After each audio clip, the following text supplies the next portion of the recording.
Hi guys! Hello Aries! Welcome dito sa ating channel Aries. Alamin natin kung anong messages, vibration, gabay energy para sa inyong lahat. Ito ay general reading, so pwede kang makaresonate Aries. Ito ay last 2 weeks in May 2024. Para ito sa lahat ng Aries friends natin. Wow! Mag-iingat ka Aries ha. Kasi kung makikita mo dito, ang 3 cards mo, hindi ko pwedeng pakita to guys kasi ano. Sa relationship, posibleng may magta-trader sa'yo sa last 2 weeks ng May. Pwede kang traderin sa relationship. Pwede ka din na akusahan. So, mag-iingat ka. Okay? Mag-iingat ka kasi sobrang negativity itong nakikita natin. Okay? Pwedeng may mag-aakusa sa'yo. Pwedeng may magta-trader sa'yo. So, negative yung mga taong ito na malapit sa'yo.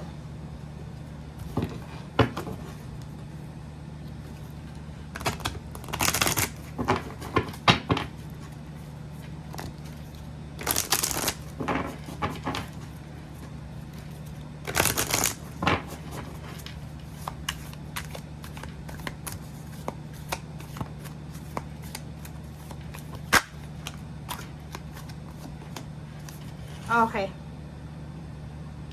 Pero ang maganda dito kasi may mga Aries siguro na matagal na kayong niloloko. Matagal na kayong binabackstab or matagal na kayong niloloko sa usaping relationship or kano pa man. And ngayon, siguro sa ngayong last 2 weeks na to ng May, ngayon nyo lang malalaman, ngayon lang lalabas yung katotohanan. Parang gano'n yung sinasabi ng baraha. And hindi naman siya masyadong masama kasi ang sinasabi ng baraha, pwedeng ito ay magdala sa inyo ng freedom. Diba? So, kung matagal ka nang niloloko, matagal ka nang ini-scam, matagal ka nang may third party yung karelasyon mo, itong katotohanan na to, itong revelation na to na matutuklasan mo, ay pwedeng magbigay sa'yo ng sama ng loob, ng galit, ng inis, ng hinanakit. Pero, ang makukuha mo daw dyan is freedom. Okay. So, if ever then, kailangan mo ng tulong sa linggong ito, humingi ka ng tulong. Okay? So, wag mong, parang sinasabi ng baraha, wag kang mag-suffer mag-isa. If kailangan mo ng tulong, kailangan mo ng mga taong pwedeng makatulong sa'yo, magbigay ng advices, or kahit nga criticism kailangan natin yun.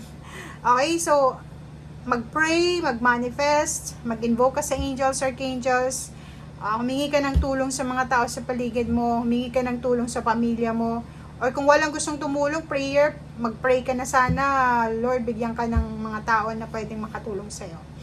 And, may kailangan ihanda. Ihanda mo yung sarili mo, kasi may expected and unexpected ka na travel, or plano na movement na kailangan mong gawin.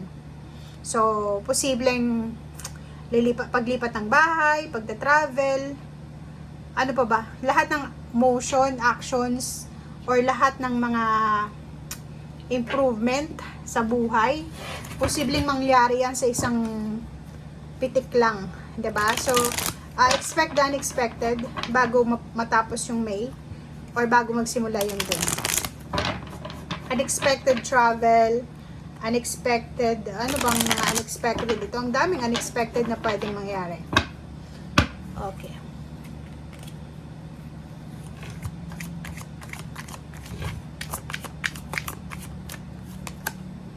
Okay, 6 diba? Isa confirmation dito. So, isa confirmation na may travel, may lilipat, may aalis sa mas magulong lugar. May aalis sa magulong lugar, pupunta sa mas tahimik na lugar, parang ganon. Meron ditong pwedeng bagong trabaho, bagong lugar, bagong zip code, bagong mindset, bagong ano pa ba? Goal sa buhay, bagong purpose. Kasi makakalaya ka na sa kung ano man na stagnation ito. Tingnan mo. Ang daming good news guys. Maraming magagandang balita ang pwedeng dumating sa'yo. Mapa-love life man yan, mapatrabaho man yan, mapatravel man yan. Ang dami-daming information. Ang daming text, ang daming chat, ang daming call.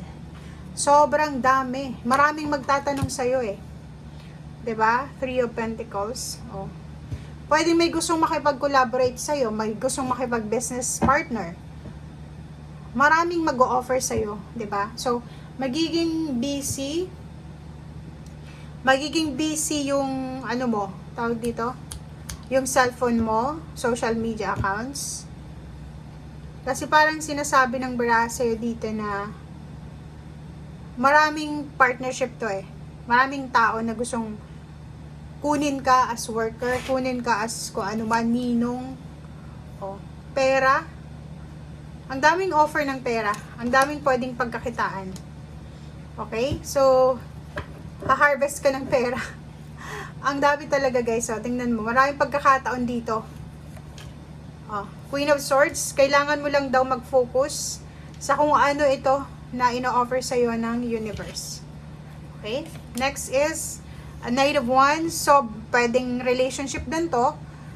Kasi sobrang excited ka, sobrang happy, sobrang passionate, sobrang ang ganda.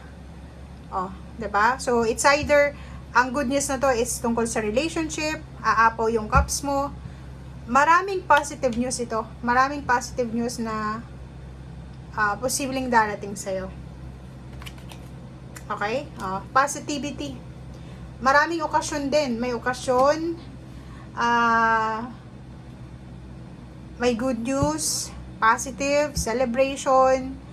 Ano pa ba? Ang dami-dami dito. 'Di ba? May harvest, may blessings, may kainan. Bakit ganun? So, yun guys ang nakikita natin. Pwede din na may ano dito, parang pagtitipon-tipon. 'Di ba? Selebrasyon ng pamilya. May babalik sa kanilang lugar, pwedeng reunion. Ano pa ba?